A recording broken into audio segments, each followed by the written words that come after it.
ארז הוא הבן הבכור שלי. הוא זה שהמציא לי את המילה אמא. קשר מאוד מאוד מיוחד, מאוד חזק. אני מתגעגעת לשמוע אמא מארז, מזה שהמציא לי את השם הזה, בפעם הראשונה. ארז היה ילד שמח. ילד שובב עם אהבות, עם שמחות.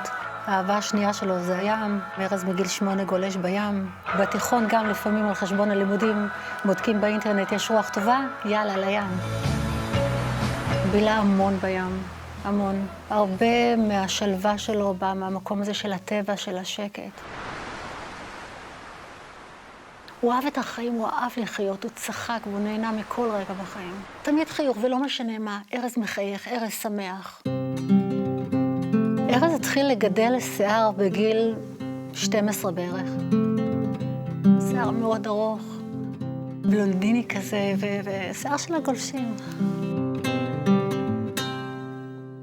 לפני שארז התגייס, אנחנו יושבים בבית, הסבא והסבתא וכמה חברים של ארז, משפחה הכי קרובה. הוא מתיישב על הכיסא, ואני גוזרת לו את השיער. ואני מחזיקה את המספריים, ואני גוזרת וגוזרת וגוזרת, וזה לא נגמר. זה לא נגמר, כי השיער שלו היה ממש עבה, והיה לי ממש קשה לגזור. והוא עושה מין פרצוף כזה של בוכה למצלמה, כאילו עצוב לו שהורדנו לו את עצמה, כי בשבילו השיער היה שיער של הגולשים, של החבר'ה הצעירים. האקט הזה של גזירת עצמה עד היום מאוד קשה לי. כשאני חושבת על זה, אני תמיד חושבת על שמשון ולילה שגזרו לו את השיער, ואז הוא איבד את הכוחות שלו, והיו לי המון המון רגשות אשמה.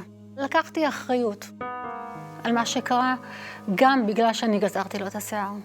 כמובן שאני יודעת שזה לא ממש נכון, אבל זה נשאר אצלי ממש היום ולדעתי תמיד. ברגע שאני נזכרת באקט הזה שארז יושב, אני גוזרת לו את השיער, אז אני מרגישה שעשיתי איזשהו מעשה שאולי גרם למשהו.